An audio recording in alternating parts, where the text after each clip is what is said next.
Do you know what time it is, Jamsters? I don't know if you do, but if you don't, I'll tell you this.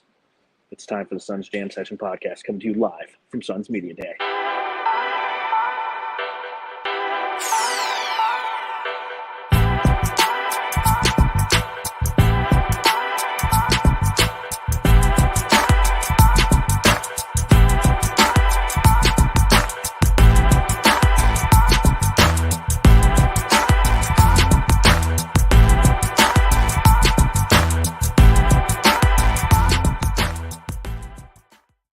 Live from Suns Media Day. So hope everyone's having a good day. Hope everyone's enjoyed Media Day. We're coming to you live from the Footprint Center here in in Phoenix. Let me know how you think the audio's coming through. We got our AirPods in, kind of being a little quiet. We don't want to, we have like the whole 3 TV groups just off to our side, and they're prepping them because they're going to be going live doing post-game shows and things of that nature throughout the entire season.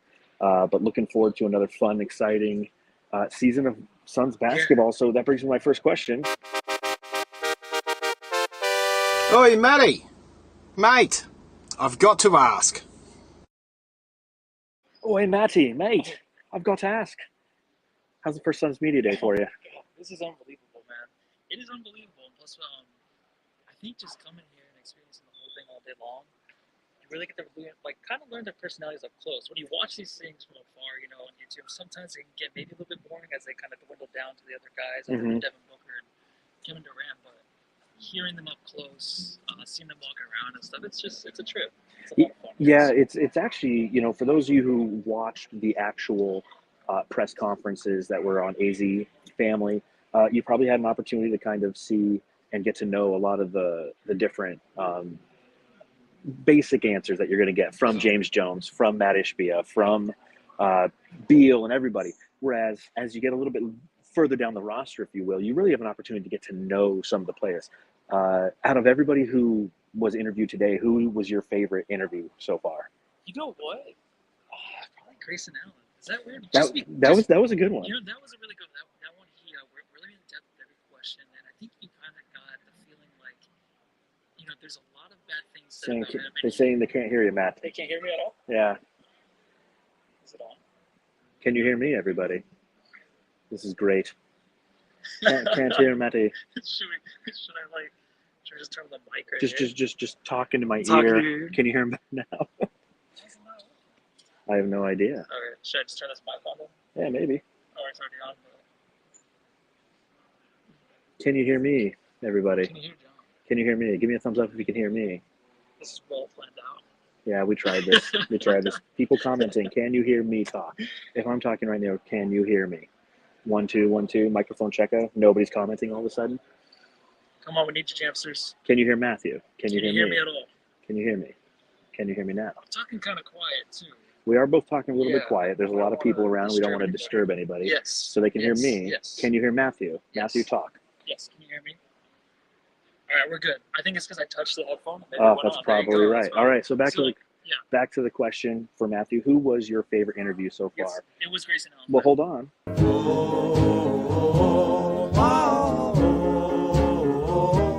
Oh, Grayson Allen, our fuck shit up guy. So Matthew's favorite interview was the fuck shit up guy, Grayson Allen, Ish Wainwright walking by in the background. Tell me what you liked about our boy Grayson Allen, our new So Says Jay's favorite player on the team now. Yeah, that's the first guy I thought about when he actually went up there was So Says Jay, Justin. I was thinking he has a lot to prove. Obviously, he's kind of that guy that everyone gives him a bad rap a little bit, but you can tell by his answers how definitive he was with everything and how he would just kind of go into a depth, analysis of any kind of situation that brought up. He seems like a guy that's ready to prove something. There's also something there, some kind of a nasty vibe with them. I don't know. Do you know what I mean? Kind of like a grumpiness, kind of like a. I thought he was going to punch me. He's intense, up close. We talk all the shit we want about the guy when you're not a fan of his team, but right now, when you're standing next to him, oh shit, dude, this guy is for real. Yeah, Grayson Allen was definitely a good interview, and I thought that he brought up a lot of really just astute observations on who he was as a player. He referenced that Dwayne Wade was his favorite player growing up, and he, before joining Duke basketball, even when he was coming up in high school, he used to drive to the basket and try to pattern his game as much as he could around Dwayne Wade. But he recognized that, and he said that he's aware and he's apologized for the way that he's kind of talked about and perceived in the media and acknowledged some of his physical play and how that isn't necessarily something he wants to be known for, but it's not going to not be who he is. So I thought that he was very smart in the way that he was astute and recognized that. And again, self-awareness is big, and it seems like he's a very self-aware guy. He also recognizes what his role is going to be with this team, and he's embracing it. And I thought that was something that was valuable as well. Yeah, and I went along with a lot of guys too, where he was really excited about playing with Vogel, because Vogel will play to like the strengths of these guys, and that a lot of coaches will actually try to fit these guys into certain roles that they can't play. So him, along with some of the guys, mentioned that as well. So I think my favorite interview was probably Nurkic. I really enjoyed just kind of his.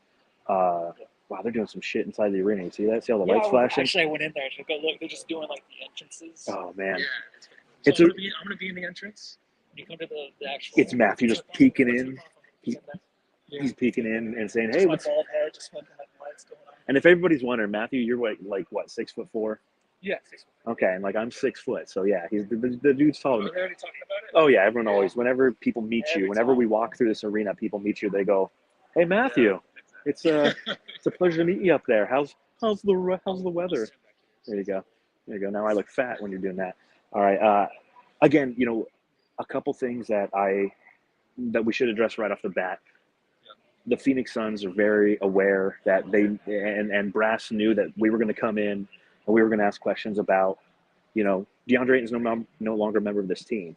It's one of the first questions that Matt Ishbia received from Dwayne Rankin, and then James Jones had the question, Frank Vogel had the question, even Devin Booker. It's like, hey, members of the team that you're used to playing with are no longer here. The word fit was what was continually utilized, and we understood that. What are your thoughts on how they handled those questions, those softball questions, if you will? Yeah, I think they did a good job. I think it was kind of a lot of misdirection sometimes, but the whole thing with even DeAndre Ayton, it was kind of avoided. It wasn't even mentioned the whole time. I felt like kind of just it's fine. He's happy now. He's in a new place. That was always a big thing, but I think the way that they handled the questions here, it wasn't very boring, because I was like, they're just gonna give kind of nonchalant questions, just look, who's next? You know what I mean? Who's gonna come up next? And I was really into just them kind of navigating it, but also just answering in a way that's kind of okay, these guys are actually focused on the future here in Phoenix. You know what I mean? They're excited for the opportunity here that they have, and everyone just seems super stoked here today. Well, that's what I noticed this year versus last year. Last year, I've said it before, we talked about it in the last pod, it was like a funeral. This year, it's not like that. There's jubilation. There's excitement. There's a ton of new players. Josh Okogie was joking how he's one of the most tenured players on this team. He's like, I'm the old vet on the team because he's one of the few guys who's here from last year. There's 13 new guys. Every time they roll a new guy up there to talk, I go, oh, shit, that guy's on the team too? Holy fuck, I forgot about all this. But I think that ultimately, this is something we're going to talk about throughout the entire season, and we know it. The decisions made by Matt Ishbia, Josh Bartlestein, James Jones about DeAndre Ayton is going to be the narrative throughout the season. So if the narrative wanted to be changed, it's changed to that versus his actual production. But they truly and utterly believe that they are saving a ton of money and they are receiving somebody who's going to provide and accept the role and the fit with this team. Do you think that's true, or do you think that they're just blowing smoke up our own bummers? I think it's true, and to actually kind of back it up more, I saw some of DA's press conference today. Yeah. Check it out, you have to see it. Yeah. The things he was saying in that was exactly the same stuff he said last year, probably the year before, and all that stuff. I've heard it before, that's for sure. I've heard it a few times, and I'm not going to lie, as soon as I saw that, I turned my phone off. I'm like, I'm going to enjoy this team, and I'm going to enjoy these players, because these guys are for real. That guy, DA, I'm kind of glad it's just not here again this year. I hope he has the best. That's what everyone says. The best career, whatever. It's just sick of talking about it. But honestly, I'm so glad we didn't have to hear it today, because you can believe a lot of these guys, especially Nurkic, man. The way he talks about rebounding, the way that he's going to play with Vogel, he's excited to be here. The fit, a lot of even the execs were talking about Nurkic was a better fit for this team, which was like, oh, okay, yeah, he is, right? Because I think a lot of the Jamsters, a lot of Suns fans are like, is he gonna fit? Is he gonna stay healthy? All that, but like they already knew, like getting rid of Da and Nurkic is kind of like a step up. It seemed like. Oh, And 100%. the way they were talking about it. 100%. And I understand everybody. Matt and Joy says in the chat, Matt's mic is out, and we're hearing him on Boyd's mic. Take it out of your ear and put it back in. Let me know if you get like the ding. You hear anything? No. Yeah, well, we'll come to you live a little bit later when we get home from this. We just wanted to, again, come to you live right here from Media Day when you got, like Dave and Lee's walking behind you and you got the team going on. Yeah, that's him. That's Matthew's guy. That's Matthew's guy. We'll talk about a few more things before we head back and listen to what Saban has to say and, just kind of just get to know this team a little bit better. But again, I think that another one of my primary takeaways from this entire experience overall, I already referenced the fact that it's much more jubilant than last time. The excitement's better. The production's better. One of my favorite moments, Matthew, you're sitting right next to me for this, is Ishbia comes around the corner and he looks at the stage. And the stage has kind of just like a table with like a mic on it, but not a full 6-foot table. It's one of these, which you can't see. It's one of these. It's one of these tables. Okay, so one of these little banquet tables. And he looks at this at one of the members of the Suns media setup team, and you can see he says 2 words, and they change the entire setup. And it just goes to show you, this is a guy who knows what he wants and how he wants to do it. And he's coming into this organization, and we've seen that, and we felt that since the moment that he arrived here in Phoenix. And it's just that little thing goes to show you how in tune he is with the majority of what he's doing. And it was really fun. Yeah, that was the best part, the way this started off. I know you guys can't hear me, so. Yeah, it just says, it sounds good. It's not terrible. Lissy just isn't as loud or as clear as Voida. Well, that's always a thing, especially here. We're not going to be talking loud. Because usually, hey guys, this is Matthew from Suns Jam Podcast. Whoa, that was loud. Everyone just looked at us. This is awkward. Look the other way. Oh, there's clouds. That's nice. Anything else you want to talk about? Because it sounds like our audio isn't great, and we're going to have to we'll take this audio, we'll snip it, we'll put it at the front end of our next podcast when we release this out onto the actual audio form. But is there anything else you want to talk about, Matthew? I could talk all day. I think the jerseys. Good point. Good point. Maybe because it's just Booker and KD are standing next to them. I'm like, that look great. They look good on them. They did. They came out and then again, you and I were talking about. It's like we haven't seen them actually standing there with the purples on, but the whites look clean today, folks. The whites look nice and clean. Booker came in. He was rocking some Chucks. KD, again, just seeing KD walk by, and you're like, dude, he is him, man. I love Kevin Durant. Yusuf Nurkic. I mean, I will say Yusuf Nurkic, Drew Eubanks. Those are big boys, y'all. Those are big boys. Those are big boys. Yeah, Bobo's very long, very, very, very, very skinny, very tall and skinny. And again, he just meeting him in person, you're just like, wow, I can push you off your spot. I got him to his hip a little bit. I moved him off his spot. He's like, what are you doing? I'm like, proving a point. And I walked away. Yeah, it's part of me today. You got to check. You got to body up the players and see how that works out for you. So I'm going to continue to talk because I don't care, and there's nothing really else going on here. Let's see what else. Because I feel like there's a million storylines I want to talk about. Yeah, there's so much. I think you could take one thing really from every player. But I think the biggest thing really, to say it again, is kind of just a fresh start here in Phoenix. Ooh, I did pop my media asking cherry. Oh, you did? I did. I did record it, but it was late. So I did ask a player a question. I know it's new, and you got to understand something. This is my first time. I was at Media Day last year. I didn't ask any questions of the players. It was a very somber environment, so I wasn't very comfortable doing so. This one, it's a packed house, and it's a little intimidating even for me. I know that you guys think that I'm a jackass and I can ask about the questions, but still a little intimidating for myself. So being here as a part of Media Day and hearing the questions and the cadence going on, I finally had an opportunity to ask a question. The first guy I asked a question to. You're down with KBD. Yeah, you know me. You're down with KBD. Yeah, you know me. Who's down with KBD? Every last lady. Whoa, yeah, it was KBD. And the funny thing is, I had a question all lined up. I was going to ask him about being a member of Greg Popovich's crew and how that translates to, what he learned and how he could translate that to the team. And then the guy right before me asked me, I was like, oh shit. And I had the mic and I was like, well, I'm going to have to ask a question anyway. So I just asked him what it's like to play for a team that doesn't have a lot of expectations like he did in San Antonio. And obviously what it's like to come and play for a team that does have a lot of expectations. I really enjoyed just hearing Bates-Diop Oh talk. yeah, he was awesome. Yeah. He was one of my favorites. I think him and Eric Gordon really stood out the most. Gordon was good too. Gordon was really good. KBD was. He mentioned something where Popovich, they wanted to give him an opportunity to really leave and go somewhere that he has a chance to win, and he mentioned that too. Or he's ready for that in his career. And it's exciting because he has an opportunity to have the fifth starting spot. Oh no, I'm choking. Heimlich, like right here, TV. live on the Live Suns TV. Jam Session podcast. Oh jeez, no, that's exciting because you can kind of tell like he fits with this team for real. He's talking about defense too, and how defense is going to be huge in those big moments of the game, and he can bring that. So I'm excited to see him in that starting lineup. Yeah, with Bates-Diop and Drew Eubanks and Josh Okogie, they all reference the fact that they know how they're going to make their money, how they're going to earn their keep on this team as being those guys who can play defense. They know how easy it's going to be as offensive players because of the offense that's going to be around them. And they're both, all three of those guys like, listen, those guys are all so good around us that like I'm going to have opportunity in that aspect, but I need to really buy in and understand what Frank Vogel's system is. I think that's going to be the biggest challenge with this team, and I know Suns fans, is from a defensive standpoint, their first practice is tomorrow. Training camp starts tomorrow. There's so much that they have to work on and improve from a defensive standpoint because defense is instincts.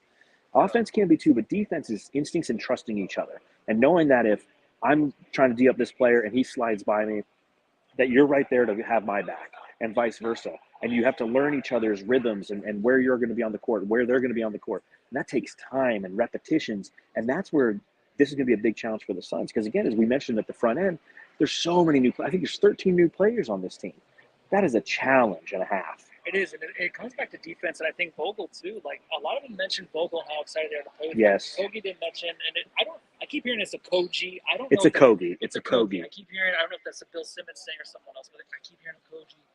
Kogi was talking about how he'd only met him for a second in the elevator, and talked about how he likes his defense and he likes his. It left an impression on him. him. It left an impression, and it's full circle. But I feel like every player mentioned Vogel and how he's a player's coach. And, they're excited to kind of have the opportunity to prove themselves, but actually put into certain spots of a team that fits them as a player, and not just like. And I don't know. I was kind of thinking about Monty, if like Monty was really actually trying to fit some guys in certain situations that were uncomfortable.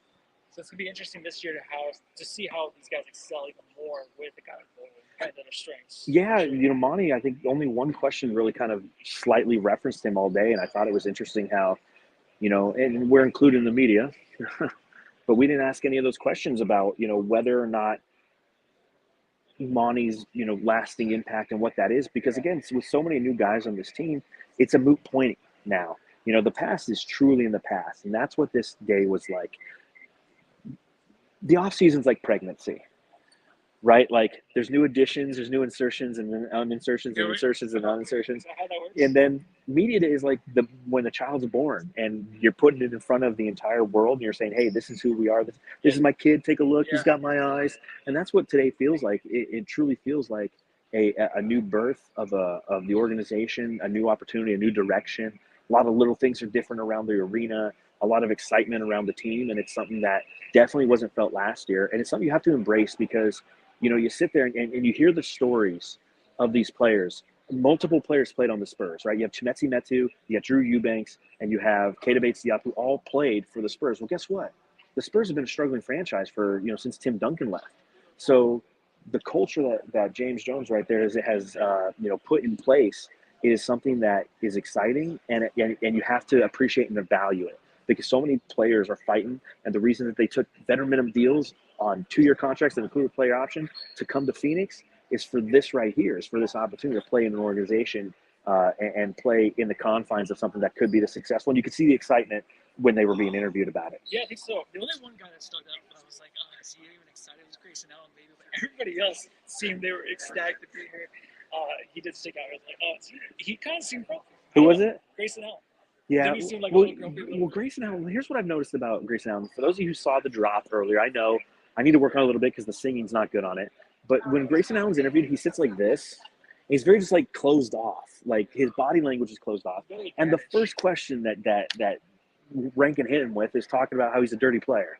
So you're instantly like, that every time he goes into a press conference, he's got to be on the defense because somebody's going to talk shit about the way that he opened up at the end when it's like, hey, and whoever asked the question, like I was like, okay, I want to ask my first question to Grayson Allen. I was going to ask him about who inspired him to play the way that he does, but somebody beat me to it.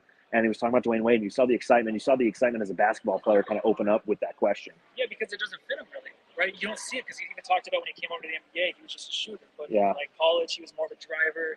He took a lot of his moves from D-Wade, raised the hoop as a kid up to 10 feet, trying to practice dunks like D-Wade. So you never would expect that from that guy. So it's kind of like, okay, this is kind of a different question because he's sick of probably all the questions about him being an asshole. Yeah, 100%. I mean, he's kind of an asshole. Thoughts on Devin Booker today? I mean, look good. clean. Did he look a little buff, man? Like, I feel like he looked a little bit more swollen. Maybe it's been because we haven't seen him in like 4 months. Yeah, You know, like you see him on social media, he's always wearing the baggy shirts, and you know, like he's just kind of. No, he looks about the same. I don't know if he really got bigger. There's something about him though too when he walks in the room. It's like It's a presence. fuck. It's a It's presence. like, what am I doing with my life? Yeah. You know, you're just like, okay. You know, I yeah, got ways to go. it's 100%. It's a presence that Devin Booker brings when he comes onto the court or comes into a room, and you know, again, was wearing those chucks.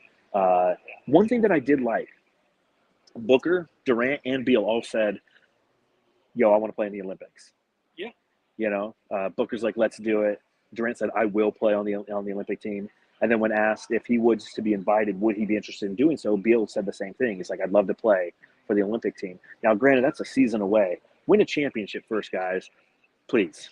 And then go do Please. it. Yeah, exactly. End the season right. The thing is, like, I don't know if Beal's actually going to be invited there or not. Like, I don't know if that's a question you were supposed to ask him, just because. That was the AP press asking that question, Yeah, so I know. I'm sure So that I'm like, I know Katie and Bill for sure going to go. But. people in the chat just are amazed at how tall you are and how bald you are. And I'm bald. Just so you folks know, like I'm really bald too. Like we walked in.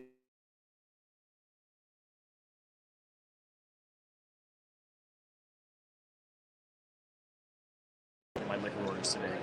There you go. Is that better? There you go. Is that better? As we're getting ready to get off the podcast, now does Matthew look better? If you feel more comfortable.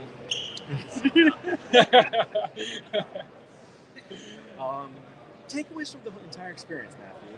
You know, I mean, this is obviously it's a new year, and we're super excited for everything that lies ahead. You know, but again, first media day, walking in, I mean, here comes walking behind us, potentially Hideko Izubuki. Again, this guy's fucking huge too, man. Jesus Christ! I'm glad I wrote that piece on how football looks. He's not like that at all. Looks like he can whoop my ass. Nobody's come over here and whoop my Yeah, ass. so you want to hide behind the table? Yeah. I'm gonna hide behind Matthew. Yeah. Like what? He's like, I didn't know you were that tall, Matthew. Coda Kid, you should have asked Alan about your punchable faceless. Yeah. If I had asked that, they'd No, never let me that was back. a small table in between the two. Yes, and he would have swung me. He would have shown me how punchable my face was with that comment right there. So Izubuki's wearing number 27. That's why Nurkic is wearing number 20. Because normally Nurkic wears number 27. Oh, beat him to it. Yeah, beat him to it. Beat him to it. So, big takeaways? Big takeaways.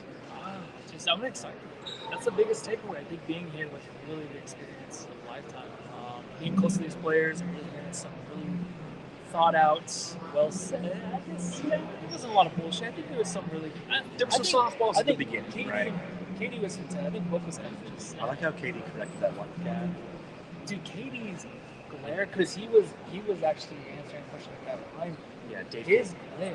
No, there was another one. Oh yeah, I forget. It was David.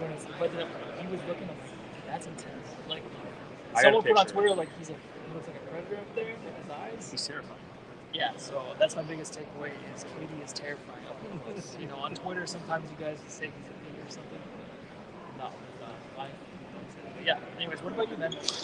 I don't know. This was a lot better than last year. Yeah, well, it was like different. You know, we're inside the arena. Last year, we were across the street in what used to be Jackson's on 3rd, which is a little sports bar that doesn't exist anymore. The food here was really good. You know, tried that fine rib. No, I had Philly cheesesteak. Ooh, nice. Yeah, I had like a couple sodas. No, overall, I mean, again, it's just there's a level of excitement around this team right now. And obviously, there's going to be a lot more storylines that come out, not only from what occurred here today, but what starts tomorrow. Training camp starts tomorrow. Our first preseason games on Saturday. So you know, as always, Jamsters, where to go for every post-game podcast. It's the Suns Jam session. We'll be coming to you live after every game, including the preseason That first game against the Lakers is this upcoming Saturday. I believe I'll be going to the game on next Tuesday against the Nuggets, so I'll be coming to you live from the arena. So hopefully that's going to be something new that we're going to be trying out this year, obviously. With the media credentials, I'm going to have a little bit more access to the team, so I'm looking forward to doing some post-game podcasts live here from the arena. But overall, a fun experience. It's really fun seeing a lot of the media people who you read or you hear. Your whole life. Talking to them a bunch, giving the PHNX people a little shit.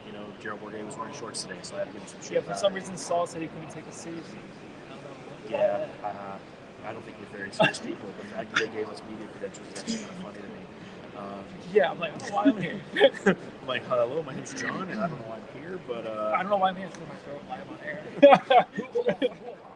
So, on that note, Jamsters, again, do you want to go live a little later tonight, or should we just wait till Wednesday? Yeah, Yeah. So Wednesday, we're going to have the Portland Trailcasters on with us right here on the podcast. So come by, obviously. We have a lot of former Portland Trailblazers hanging out with us. They're probably going to be asking some questions about DeAndre Ayton. So we're looking forward to talking about that on Wednesday. And then Saturday, it's on, man. Post-game podcast begin. Preseason begins. So we're looking forward to all that. Make sure you subscribe, rate, and review wherever you're consuming this content as per usual. You can read my writing on brightsideofthesun.com. You can follow Matthew. Matthew. And Matthew, should we go home and do something? Yeah, go home, look at that.